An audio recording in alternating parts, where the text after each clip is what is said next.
आज के इस वीडियो में हम बात करेंगे भारतीय तटरक्षक इंडियन कोस्ट गार्ड की न्यू रिक्रूटमेंट नोटिफिकेशन के ऑनलाइन फॉर्म अप्लाई प्रोसेस के बारे में। ये नोटिफिकेशन कोस्ट गार्ड नाविक जीडी, डीवी और यांत्रिक रिक्रूटमेंट 2023 के लिए जारी किया गया है, जिसके लिए आप ऑनलाइन आवेदन कर सकते हैं। ये 01/2024 बैच है। ये इसका ऑफिशियल नोटिफिकेशन है। 8 सितंबर 2023 से 22 सितंबर 2023 तक आप इसमें आवेदन कर सकते हैं। इसके लिए आपको इस पोर्टल पर आना होगा, जहां पर आपको 01/2024 का ऑप्शन मिलता है। इसके बाद आपको क्रिएट अकाउंट का ऑप्शन मिलता है। आप अपने अकाउंट को क्रिएट करने के लिए इस ऑप्शन पर क्लिक करेंगे। कुछ बेसिक जानकारी आपको फिल करनी है। यहाँ पर आप सबसे पहले नेम की एंट्री करेंगे। इसके बाद आपको फादर नेम की एंट्री करनी है। इसके बाद आपको यहाँ पर मदर नेम की एंट्री करनी होगी।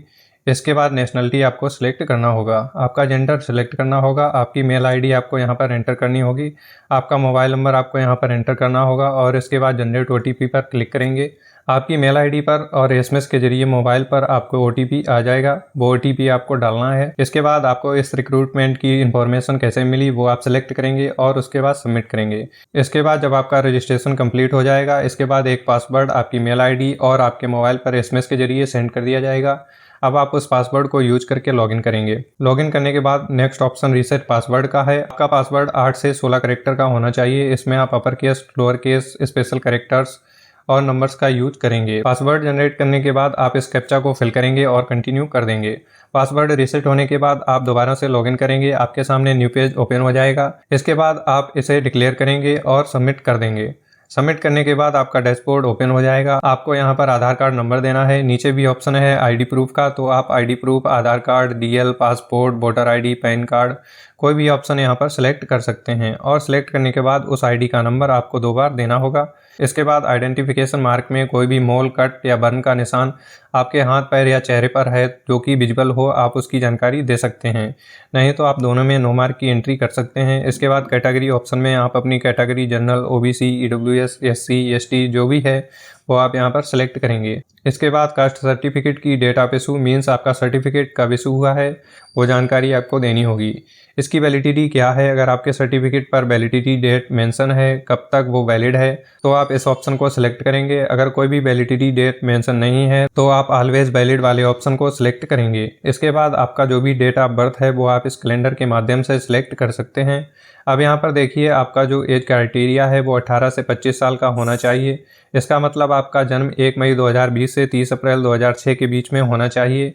यदि आप एससी, एसटी कैंडिडेट हैं, ओबीसी कैंडिडेट हैं तो आपको अपर एज में छूट मिल जाती है। डेट ऑफ बर्थ सेलेक्ट करने के बाद प्रूफ ऑफ बर्थ आपको देना होगा, जिसमें आप बर्थ सर्टिफिकेट या 10th की मार्कशीट दे सकते हैं। एज में अगर आपको छूट चाहिए तो आप यहाँ पर यस कर सकते हैं। अगर आपकी एज यहाँ पर दिए हुए क्राइटेरिया से ज़्यादा है और आप रिजर्व कैंडिडेट हैं तो यहाँ पर आपका यस का ऑप्शन अप्लीकेबल हो जाएगा। फीस में अगर आपको छूट मिलती है तो ये ऑटोमेटिक यस हो जाता है। बाकी अगर आप जनरल, ओबीसी कैंडिडेट हैं तो आपको फीस में छूट नहीं मिलती है। इसके बाद है एम्प्लॉयमेंट टाइप। अगर आप एम्प्लॉयड हैं पहले से ही प्राइवेट सेक्टर या गवर्नमेंट सेक्टर में तो आप सिलेक्ट कीजिए, नहीं तो आप अनएम्प्लॉयड सिलेक्ट करेंगे। इसके बाद यहाँ पर आपको आईडी प्रूफ और आपका डीओबी सर्टिफिकेट, मतलब जो सर्टिफिकेट आपने सेलेक्ट किया है वो आपको अपलोड करना होगा। और ये ध्यान रखिएगा, यहाँ पर आपको ओरिजिनल डॉक्यूमेंट अपलोड करना होगा। इसको अपलोड करने के लिए आप ब्राउज पर क्लिक करेंगे, फाइल को सिलेक्ट करके अपलोड कर देंगे। फाइल का साइज 50 से 150 KB के बीच में होना चाहिए। एक्सेप्टेबल डॉक्यूमेंट का सैंपल आप यहाँ पर देख सकते हैं। अगर इस तरह से आपके डॉक्यूमेंट हैं तो वो एक्सेप्ट नहीं होंगे, इसलिए एक्सेप्टेबल डॉक्यूमेंट ही यहाँ पर अपलोड करिए। इसके बाद नेक्स्ट ऑप्शन है आपकी पोस्ट सिलेक्शन का। अब यहाँ पर आप डीवी के लिए, जीडी के लिए, यांत्रिक के लिए, किसी भी पोस्ट के लिए आवेदन कर सकते हैं, लेकिन आप इनमें से सिर्फ एक ही पोस्ट के लिए आवेदन कर सकते हैं। डीवी के लिए सिर्फ 10वीं पास रिक्वायर्ड है। जीडी के लिए 10th+2 इसमें मैथ फिजिक्स होना चाहिए। और यांत्रिक के लिए मैट्रिकुलेशन के साथ साथ आपके पास डिप्लोमा भी होना जरूरी है।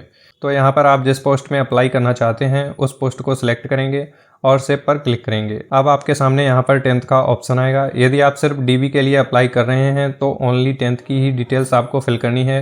तो सबसे पहले आपसे पूछा है क्या आप 10th पास आउट हैं। इसके बाद आपके बोर्ड का क्या नाम है, आप बोर्ड का नाम सेलेक्ट कर लेंगे। 10th का सर्टिफिकेट नंबर क्या है। इसके बाद परसेंटेज सिस्टम है तो परसेंटेज सेलेक्ट करेंगे। अगर आपका CGPA सिस्टम है तो आप CGPA सेलेक्ट करेंगे। आपका ईयर ऑफ पासिंग क्या है, मतलब आपने इसे कब पास किया है, आप उसकी जानकारी यहाँ पर प्रोवाइड करेंगे। इसके अलावा अगर आपके पास कोई एडिशनल मार्कशीट है 10वीं की तो आप यस कर सकते हैं, नहीं तो आप सिंपली नो कर देंगे। अगर आपने मल्टीपल बार एग्जाम दिया है या आपने सप्लीमेंट्री में इसको पास किया है तो आपके पास एक से ज़्यादा मार्कशीट है तो आप इसको यस कर सकते हैं। आपके पास 10th में कितने सब्जेक्ट रहे हैं वो आपकी मार्कशीट पर लिखे होंगे, वो आपको एंटर करने हैं। इसके बाद आपको 8 सब्जेक्ट पर जाना होगा और यहाँ पर सबसे पहले आपको सब्जेक्ट की एंट्री करनी होगी। जैसे ही आप टाइप करेंगे आपके सब्जेक्ट का नाम यहाँ पर आ जाएगा। आपको ऑब्टेन्ड मार्क, मतलब आपने कितने नंबर गेन किए हैं और कितने में से गेन किए हैं, आपको देना है। उसके बाद आपको 8 सब्जेक्ट कर देना है। इस तरह से आप सारे सब्जेक्ट सिलेक्ट करेंगे और उसके नंबर की एंट्री करेंगे। सब्जेक्ट की एंट्री करने के बाद आप सेव पर क्लिक करेंगे। डाटा सेव करने के बाद आप 12th की डिटेल्स पर आएंगे। इसके बाद आप 12th पास आउट हैं या नहीं हैं, आपके बोर्ड का नाम क्या है, आपका सर्टिफिकेट नंबर क्या है, परसेंटेज सिस्टम है या ग्रेड सिस्टम है।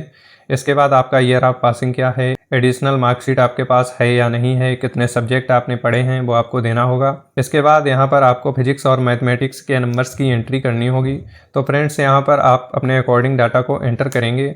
फिजिक्स एंड मैथमेटिक्स आपका मैंडेटरी है। अगर आप यहाँ पर कोई और सब्जेक्ट ऐड करना चाहते हैं तो आप उनकी एंट्री कर सकते हैं। कितने नंबर्स आपने यहाँ पर गेन किए हैं, तो फ्रेंड्स आपके जितने सब्जेक्ट रहे हैं उसके अकॉर्डिंग एंट्री करेंगे। सब्जेक्ट और नंबर्स की एंट्री करने के बाद आप डाटा को सेव कर देंगे। इसके बाद नेक्स्ट ऑप्शन आपकी कम्युनिकेशन डिटेल्स का है। पहला ऑप्शन परमानेंट एड्रेस का है, तो आप पूरा एड्रेस यहाँ पर फिल करेंगे। स्टेट या यूटी कौन सा है, डिस्ट्रिक्ट कौन सा है, सब डिस्ट्रिक्ट कौन सा है, तो आप उसको सिलेक्ट कर सकते हैं। पिन कोड क्या है और आपका पोस्ट ऑफिस क्या है, ये जानकारी आपको यहाँ पर मेंशन करनी होगी। अगर आपका प्रेजेंट और करेंट एड्रेस सेम है तो आप सेम एज पर क्लिक करेंगे। अगर अलग अलग है तो आप अलग अलग एंट्री कर सकते हैं। उसके बाद डोमिसाइल स्टेट कौन सा है वो आप सेलेक्ट करेंगे और उसके बाद डाटा को सेव कर देंगे। सेव करने के बाद नेक्स्ट ऑप्शन आपका एडिशनल डिटेल्स का है। अब आप डिस्चार्ज हैं अगर इंडियन आर्मी, नेवी या इंडियन एयरफोर्स से, तो आप यहाँ पर यस या नो कर सकते हैं। इसके अलावा यहाँ पर क्रिमिनल प्रोसीडिंग का ऑप्शन है, तो आपका जो भी ऑप्शन अप्लीकेबल है वो आप यहाँ पर सेलेक्ट करेंगे। कोर्ट ऑफ इंडिया के द्वारा कन्विक्टेड हैं, आप यहाँ पर यस या नो कर सकते हैं। आपको एग्ज़ाम देने से मना किया गया है या नहीं किया गया है वो जानकारी आपको यहाँ पर देनी होगी और उसके बाद ही आप डाटा को सबमिट करेंगे। डाटा सबमिट होने के बाद आपके सामने आता है photograph, signature and left thumb impression upload. तो यहाँ पर कुछ सैंपल फ़ोटो दी गई हैं, तो आप यहाँ पर सैंपल फ़ोटो देख सकते हैं जिसपे आपको अपना नाम और date of photograph capital letters में मेंशन करना होगा और इसी तरह की आपकी फ़ोटो एक्सेप्टेबल रहेगी। इसके बाद आपको यहाँ पर सिग्नेचर अपलोड करना है, आपका थंब इम्प्रेशन अपलोड करना है। फाइल को अपलोड करते समय ध्यान रखिएगा फाइल का जो नेम है वो आपको यहाँ पर दिया गया है। जैसे कि फोटोग्राफ है तो पासपोर्ट _फोटोग्राफ रखेंगे तो आपकी फ़ोटो आसानी से अपलोड हो जाएगी। ऐसे ही सिग्नेचर का नाम सिग्नेचर ही आपको लिखना होगा, तो सिग्नेचर आप यहाँ पर अपलोड करेंगे। इसके अलावा लेफ्ट थंब इम्प्रेशन है, उसका नाम थंब _इम्प्रेशन होना चाहिए और उसके बाद थंब इम्प्रेशन को सिलेक्ट करके आप अपलोड करेंगे। तो आपको फाइल नेम ध्यान से लिखना है और उसके बाद ही डाटा को सेव करना है। इसके बाद आपका एग्जाम सिटी का सिलेक्शन है। अब यहाँ पर जो सेंटर है ये 30 किलोमीटर की रेडियस के अंदर है तो आप यस कर सकते हैं। 30 किलोमीटर की रेडियस में नहीं है तो आप सिंपली नो कर सकते हैं। सबसे पहले आपको यहाँ पर स्टेट सिलेक्ट करना होगा, इसके बाद आपको सिटी चूज करनी होगी। ऐसे ही आपको सारे सिटी और सेंटर्स अपने अकॉर्डिंग सिलेक्ट कर लेने हैं। इसके बाद आप यहाँ से डाटा को सेव कर देंगे। सेव करने के बाद आपको स्टेज 2 के लिए अपने सेंटर्स को सिलेक्ट करना होगा। आपका पहला जोन जो है वो ऑटोमेटिक यहाँ पर आ जाएगा, आपको यहाँ पर सिटी चूज करनी होगी। अब इसके बाद आप कोई और जोन यहाँ से सिलेक्ट कर सकते हैं और उसके बाद यहाँ से आपको सिटी चूज कर लेनी है। आप अपने अकॉर्डिंग जो भी सेंटर्स लेना चाहते हैं वो आप यहाँ पर सेलेक्ट कर सकते हैं। इसके बाद डाटा को सेव कर देना है। सेव करने के बाद आपके सामने प्रीव्यू सेक्शन आता है। प्रीव्यू सेक्शन में जो भी जानकारी आपने अभी तक फिल की हैं वो सारी जानकारी आपको यहाँ पर देखने को मिलेंगी। इसके बाद नीचे आपको सबसे पहले सिटी मेंशन करनी है, कहाँ से आप इस फॉर्म को फिल कर रहे हैं। इसके बाद यहाँ पर डिक्लेरेशन है, तो आपको सभी बॉक्सेस पर टिक करके डिक्लेयर करना होगा। डिक्लेयर करने के बाद आप इस फॉर्म को सबमिट कर सकते हैं। इसके बाद यहाँ पर प्रिंट प्रीव्यू का ऑप्शन है, आप यहाँ से प्रिंट प्रीव्यू चेक कर लेंगे। प्रिंट प्रीव्यू चेक करने के बाद आपके सामने 4 ऑप्शंस आते हैं। सबसे पहले आपसे पूछा गया है कि आपने प्रिंट प्रीव्यू सबमिट करने से पहले चेक कर लिया है या नहीं किया है, तो ये चेक करना जरूरी है। आप यस पर क्लिक करेंगे।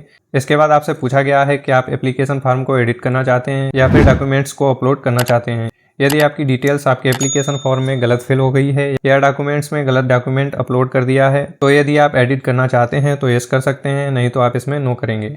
इसके बाद आपसे पूछा गया है क्या आपने एडिट ऑप्शन यूज किया है प्रिंट चेक करने के बाद और फाइनल सबमिट करने से पहले। तो यहाँ पर अगर आपने एडिट ऑप्शन यूज किया है प्रिंट प्रीव्यू देखने के बाद और फाइनल सबमिशन से पहले, तो आप यहाँ पर यस या नो कर सकते हैं। उसके बाद आपसे पूछता है कि आप अपने फॉर्म को फाइनली सबमिट करना चाहते हैं, तो आप यहाँ पर यस कर सकते हैं। इसके बाद यहाँ से डाटा को सेव कर देंगे। इसके बाद दोबारा से डिक्लेरेशन ऑप्शन है, तो सभी टिक बॉक्स में टिक करके डिक्लेयर कीजिए। इसके बाद यहाँ पर आपने जो ऑप्शंस फिल किए हैं इनको यहाँ पर आपको टिक करना होगा और टिक करने के बाद डिटेल्स को कंफर्म करना है। इसके बाद यहाँ से फाइनल सबमिट कर देंगे। यहाँ पर क्लिक करने के बाद आपका फॉर्म कम्प्लीटली सबमिट हो गया है। अब यहाँ पर आपकी एप्लीकेशन फीस नहीं लगती है, इसलिए आपको एप्लीकेशन फीस का ऑप्शन नहीं मिलता है। अगर आपकी एप्लीकेशन फीस एप्लीकेबल है, यहाँ पर आप किसी भी पेमेंट गेटवे के माध्यम से आप अपना पेमेंट कर सकते हैं। Credit card, debit card, net banking या यूपीआई के माध्यम से आप अपना पेमेंट कर सकते हैं। व्यू एप्लीकेशन फॉर्म पर क्लिक करके आप अपने एप्लीकेशन का प्रिंट ले सकते हैं, या आपको प्रिंट एप्लीकेशन फॉर्म का ऑप्शन भी मिलता है, जिस पर क्लिक करने के बाद आप नीचे आएंगे, आपको यहाँ पर प्रिंट का ऑप्शन मिल जाएगा। आप इस ऑप्शन पर क्लिक करके एप्लीकेशन फॉर्म का प्रिंट आउट ले सकते हैं। तो मैंने आपको फुल प्रोसेस बता दी है। आई होप आपको वीडियो पसंद आया होगा। अगर आपको वीडियो पसंद आया है तो इस वीडियो को लाइक एंड शेयर और चैनल को सब्सक्राइब करें। Thanks for watching.